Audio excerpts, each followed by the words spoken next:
Hi everyone, आज की video में मैं बात करने वाला हूं अपने पेटीएम के इंटरव्यू एक्सपीरियंस के बारे में। तो आप में से काफ़ी सारे लोगों को शायद पता होगा, मेरी ऑन कैंपस प्लेसमेंट पेटीएम में हुई थी। अब आप में से काफ़ी सारे लोगों को स्टोरी भी जाननी थी कि क्या प्रिपरेशन रही थी, क्या हर्डल्स रहे थे और ऑन कैंपस ऑफ कैंपस में छोटे मोटे क्या डिफरेंसेस रह सकते हैं, मेरी क्या शॉर्टकमिंग्स थी। एंड साथ ही साथ यार मैं इसमें सबसे इंपॉर्टेंट चीज़ें जो फेलियर्स थे, बेसिकली जिन इंटरव्यूज़ में मेरा सिलेक्शन नहीं हुआ था, जिन कंपनीज़ में इंटरव्यू होने के बाद भी, तो उनमें ऐसी क्या शॉर्टकमिंग्स रह गई थी जो फिर मैंने बाद में इम्प्रूव की, वो सारी चीज़ें मैं आपको बताने वाला हूँ। बहुत ज़्यादा हेल्पफुल रहने वाला है, बिल्कुल एंड तक इस वीडियो को देखना और नोट डाउन कर लेना सारी छोटी छोटी चीज़ें, ये सब काम आती है, ठीक है। तो एक पूरा आपको एक्सपीरियंस मिल जाएगा कि एक्चुअल जब आप पहले कोडिंग टेस्ट देते हो, इंटरव्यू होता है किसी भी कंपनी में, अगर आपका सिलेक्शन हो रहा है तो वो एंटायर प्रोसेस एक्चुअली में होता कैसा है, मैं अपनी जर्नी यहाँ पे शेयर करने वाला हूँ। तो सबसे पहली बात तो यार, दो तरीके से हमारी प्लेसमेंट हो सकती है किसी भी सेक्टर के अंदर, नॉट जस्ट कोई आपकी सॉफ्टवेयर इंजीनियरिंग की जॉब हो, किसी भी सेक्टर में। एक होता है आपका ऑन कैंपस, एक होता है हमारा ऑफ कैंपस। तो ऑन कैंपस का मतलब काफ़ी ज़्यादा क्लियर होता है कि आपका जो भी कॉलेज है, पर्टिकुलर कॉलेज के अंदर कंपनीज विजिट करती है। फिर कुछ क्राइटेरियाज होते हैं कि जैसे आपके पर्टिकुलर मार्क्स कितने थे कॉलेज के अंदर, राइट। तो इन सब चीज़ों से फिर आप शॉर्टलिस्ट होते हो, कट ऑफ को क्लियर करते हो, देन आप एलिजिबल होते हो उन पर्टिकुलर कंपनीज के लिए जो आपके कॉलेज में आ रही है, ताकि आप उनका टेस्ट दे सको। एंड देन आगे की चीज़ें होती है, वो कंपनी बेस्ट कैंडिडेट्स चाहेगी सेलेक्ट करना उस कॉलेज में से, ठीक है। ये काफ़ी स्ट्रेट फॉरवर्ड होता है। इसमें ऑब्वियसली अगर आपके पास एक बेटर कॉलेज, उसके अंदर भी एक बेटर ब्रांच है, तो वो हेल्प करती है।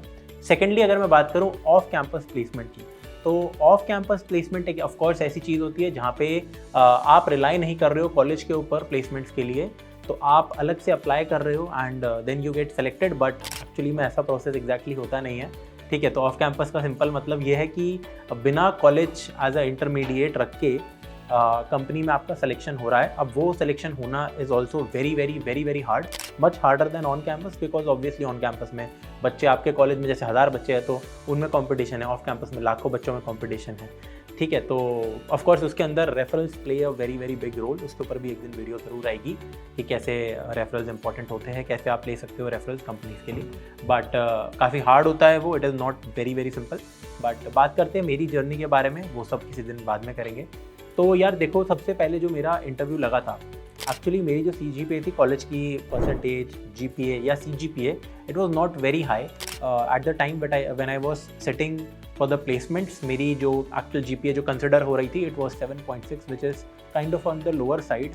अब अगर आप किसी भी कंपनी में सिलेक्शन चाहते हो तो वहाँ की जो कट ऑफ होती है वो तो यूजुअली मेजॉरिटी कंपनीज लिखती है 7+ आपकी CGPA होनी चाहिए। उसके बाद मतलब आपकी अगर कोडिंग अच्छी है तो you can get selected, but ऐसा है नहीं, ठीक है। तो ऑब्वियसली क्योंकि बहुत सारे बच्चों की अगर सेम नंबर ऑफ मार्क्स है, एक पर्टिकुलर कंपनी टेस्ट देना तो अलाउ कर सकती है काफ़ी सारे स्टूडेंट्स को, बट इतने सारे स्टूडेंट्स का वो इंटरव्यू नहीं ले सकती, राइट।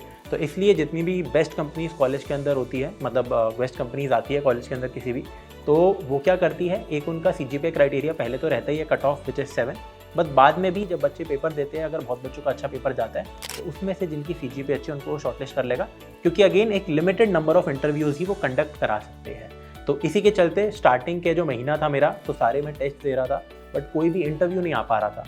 अब महीना एंड होते होते एक इंटरव्यू मेरे पास आया, which was from a company called ion digital और इयॉन डिजिटल, राइट। तो मैं काफ़ी ज़्यादा खुश था क्योंकि वो हमारा आई थिंक पहला या दूसरा ऐसा वो था, कंपनी आई थी ऐसी जो कोडिंग राउंड होता है उसको उसने ऑफलाइन रखा था। तो it was very fair for me and I was really happy. अब सबसे पहले मैं आपको थोड़ा प्रोसेस बता देता हूँ। जैसे कंपनीज आई तो आपका एक राउंड होता है जिसमें यूजुअली आपसे 2 से 3 DSA के सवाल पूछे जाते हैं। अब उसके अंदर कुछ कंपनीज एप्टीट्यूड के क्वेश्चंस भी रख सकती हैं, कुछ कंपनीज ऐसे इंग्लिश के भी कई बार क्वेश्चन मैंने देखे थे कुछ कोडिंग राउंड्स के अंदर, ठीक है। और कई कंपनीज जैसे कि मेरे को याद है ओरेकल ने SQL के क्वेश्चंस भी रखे थे सॉल्व करने के लिए। तो ये सारी चीज़ें आपको आनी चाहिए छोटी मोटी। मेजॉरिटी केस में अगर मैं बोलूँ तो DSA के ही क्वेश्चन होते हैं आपके कोडिंग राउंड के अंदर। अब कोडिंग राउंड भी देने से पहले आपकी एक कट ऑफ GPA प्रॉबेबली होनी चाहिए, उतनी भी नहीं है तो आप एलिजिबल ही नहीं हो। अब वो देने के बाद यार, जैसे कि मैंने इयॉन डिजिटल का बताया, तो वो चीज़ मेरी क्लियर हो गई। देन उसके बाद डायरेक्ट होता है आपका इंटरव्यू, ठीक है। इंटरव्यू में यूजुअली 2 से 3 राउंड जा सकते हैं। इयॉन डिजिटल के इंटरव्यू में मैं पहले राउंड में बाहर हो गया था। एंड मैं अपनी यहाँ पे शॉर्टकमिंग्स आपको बताना चाहता हूँ कि क्या क्या गलतियाँ मैंने की थी, वही चीज़ देखने के लिए आप डेफिनेटली आए भी थे इस वीडियो में। तो गलती नंबर 1 क्या थी मेरी, कि थोड़ा ज़्यादा कॉन्फिडेंट था मैं इंटरव्यू के अंदर बेमतलब में, ठीक है। और मुझसे जब पूछा भी गया था कि यार in which data structures are you comfortable with, तो मैंने ये सुन के तो यार मेरे को मज़ा आ गया कि जो जो चीज़ें हैं वो बोल देते हैं, उसमें से आपसे पूछेंगे क्वेश्चन।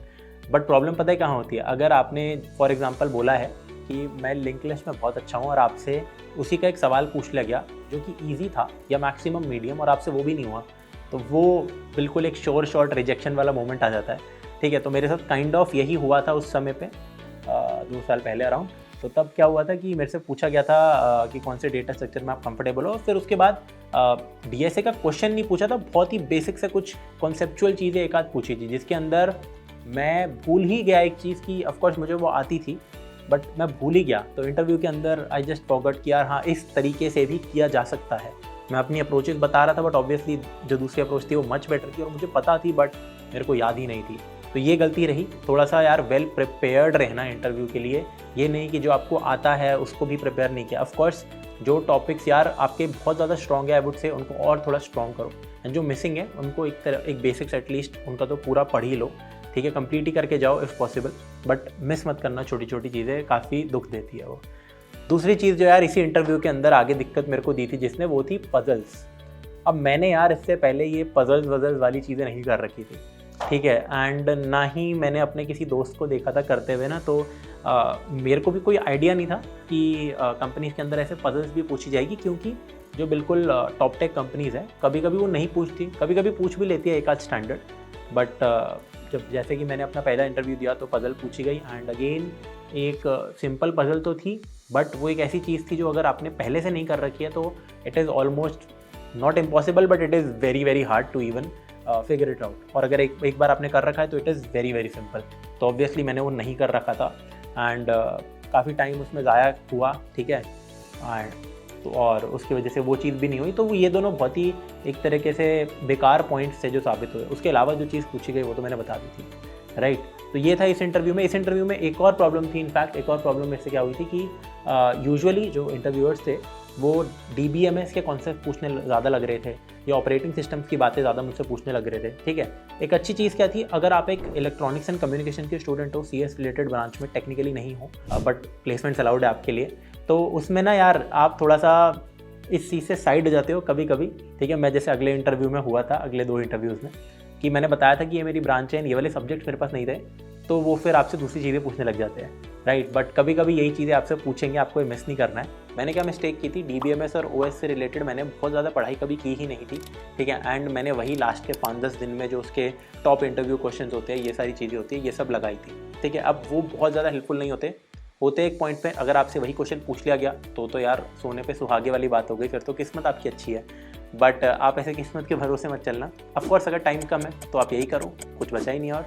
बट अगर आप अर्ली स्टेजेस ऑफ प्रिपरेशन में हो, फर्स्ट सेकंड ईयर के स्टूडेंट हो, तो यार डेफिनेटली प्लीज़ इन चीज़ों को भी यार इग्नोर मत करना। आपके जो CS फंडामेंटल्स होते हैं, कोर सब्जेक्ट्स हो गए ये सब, operating systems, DBMS, even computer networking मुझसे नहीं पूछा गया था बट कभी कभी पूछ लेते हैं लोगों से, ठीक है। तो ये सब चीज़ें अपनी बिल्कुल चेक में रखना कि भाई ये हमें आना चाहिए।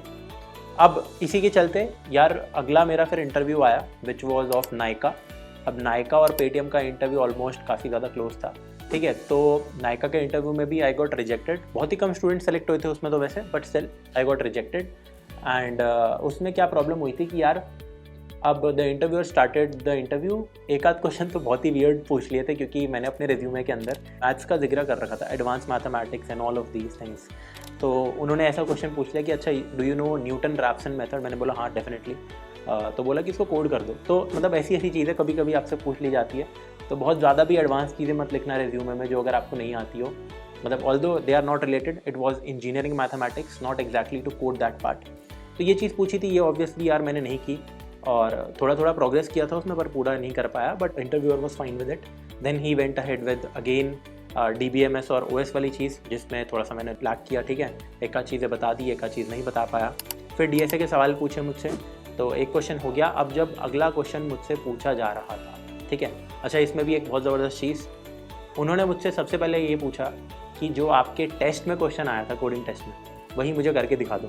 तो मैंने वो करके दिखा दिया। एक नॉर्मल सा DP का क्वेश्चन था, बट आई वुड रिकमेंड कि यार ये सारी चीज़ें आपको अच्छे से आनी चाहिए, इसलिए खुद से पेपर दिया करो।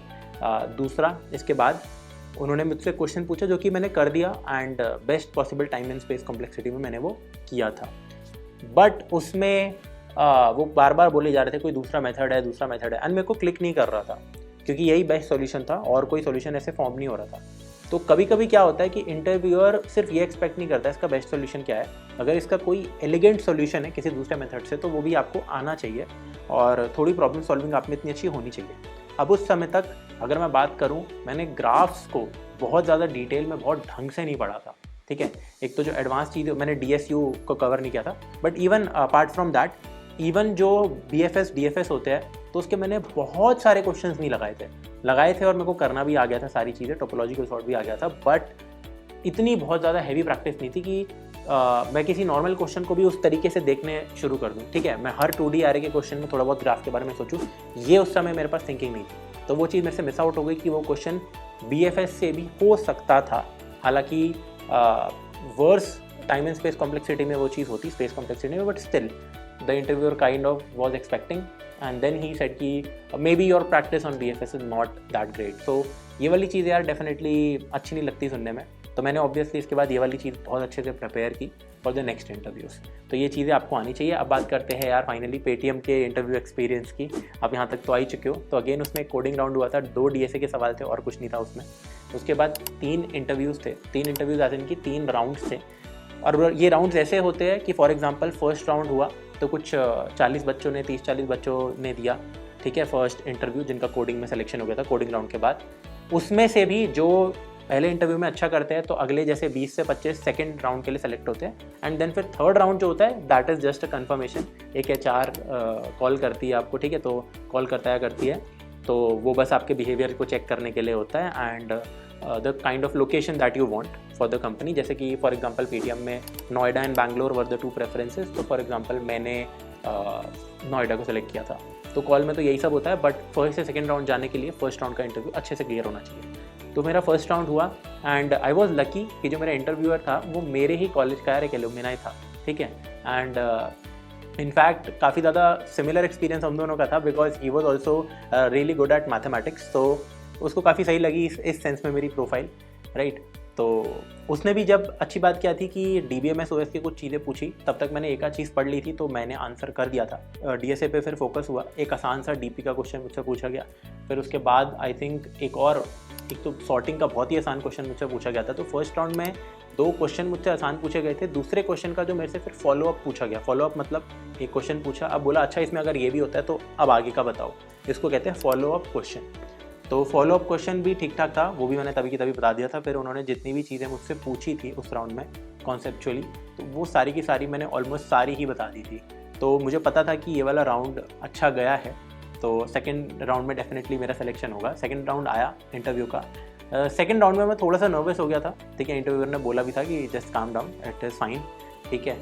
तो then I was fine and then एक आसान सा अगेन क्वेश्चन पूछा था, मेरे लिए आसान था, क्वेश्चन वॉज डिसेंट बिकॉज मैंने वो पहले से कर रखा था, राइट। तो फिर मैंने वो करके दिखाया, मैंने वो भी स्लोली करके दिखाया, अप्रोच बाय अप्रोच सारी चीज़ें बताई ताकि पूरा टाइम उस इंटरव्यू में उसके लिए निकल जाए। फिर उन्होंने बेसिक चीज़ें पूछी यार, टाइम एंड स्पेस कॉम्प्लेक्सिटी के बारे में, ठीक है, बाइनरी सर्च के बिल्कुल बेसिक चीज़ें पूछी थी, तो आई आंसर्ड देम ऑल। एक आध अच्छी चीज़ भी पूछी थी, वो भी मैंने बता दी थी। तो ये 2 इंटरव्यूज़ थे, ये काफ़ी अच्छे गए थे। अगेन फॉर्चुनेटली होता क्या है कि आपको प्रिपेयर्ड अच्छे से होना होता है। मेरा एक बैचमेट था जिससे एक बहुत ही अच्छा सवाल पूछ लिया गया था जो मुझे भी नहीं आता था उस समय। वो क्वेश्चन था मिन स्टैक, बहुत प्यारा क्वेश्चन होता है यार मिन स्टैक। स्टैक्स एक जैसे टॉपिक है, जबकि मैंने स्टैक्स बहुत अच्छे से पढ़ रखा था, बट ये मिन स्टैक वाला मैंने क्वेश्चन नहीं किया था। It is a very nice question, ज़रूर करना आप भी यार, सर्च करना, इसको सॉल्व करना बाद में। तो मिन स्टैक एक अच्छा खासा आप कह सकते हो, अगर आपने पहले से नहीं कर रखा उसका O1 अप्रोच, तो वो एक बहुत हार्ड क्वेश्चन है अगर आपने पहले से नहीं कर रखा उसकी बढ़िया वाली अप्रोच। तो अगेन उस मेरे बैचमेंट का नहीं हो पाया था सिलेक्शन। तो इट डिपेंड्स कि आपसे कौन से क्वेश्चन पूछे जा रहे हैं। कुछ लोगों से मुझसे भी बहुत ईजी क्वेश्चन पूछे गए थे, कुछ लोगों के मीडियम लेवल, कुछ लोगों के हार्ड लेवल। तो इट ऑल डिपेंड्स आपकी किस्मत है interview, you have to be very well prepared. Lastly HR call था एंड अगेन वो तो मैंने आपको बताया कि कैसे होता है। तो ये यार पूरी की पूरी जर्नी थी। मैंने आपको शॉर्टकमिंग्स बहुत सारी बताई है जानबूझ के, एक भी चीज़ मैं मिस करने की कोशिश नहीं किया। मैंने सारी चीज़ें यार लिख रखी थी ताकि कुछ भी हो तो मैं रिकॉल कर पाऊँ। तो मैंने सारी चीज़ें पहले रिकॉल की, सारी चीज़ें मैंने लिख ली जितनी भी प्रॉब्लम्स मेरे साथ आई थी, ताकि मैं एक एक चीज़ आपके साथ शेयर करूँ। ठीक है, आई होप आप कुछ सीख के ही जाओगे इसके बाद एंड अपना इंटरव्यू आप अच्छे से दोगे। ठीक है, तो अच्छे से प्रिपरेशन करो। फर्स्ट सेकेंड ईयर में हो तो you have a lot of time. ठीक है, सारी चीज़ें करो। ठीक है, आज के टाइम पे तो इनफैक्ट यार बहुत सारे बच्चे, क्योंकि रिसोर्सेज काफ़ी हो गई है, तो डेटा स्ट्रक्चर एल्गोरिदम बहुत सारे बच्चों का अच्छा होने लग गया है पहले के मुकाबले। तो इसलिए यार बच्चे अब डेवलपमेंट भी साथ साथ कर ही रहे हैं और वो मान के चलते हैं कि हाँ, प्लेसमेंट में दोनों ही चीज़ें हमें बहुत अच्छे से आनी ही चाहिए, इवन ऑन कैंपस प्लेसमेंट में भी बहुत बार। तो आप भी यार इन सब चीज़ों पर फोकस करो, अपनी लर्निंग पर फोकस करो। आपसे मिलता हूँ किसी अगली वीडियो में। बाय।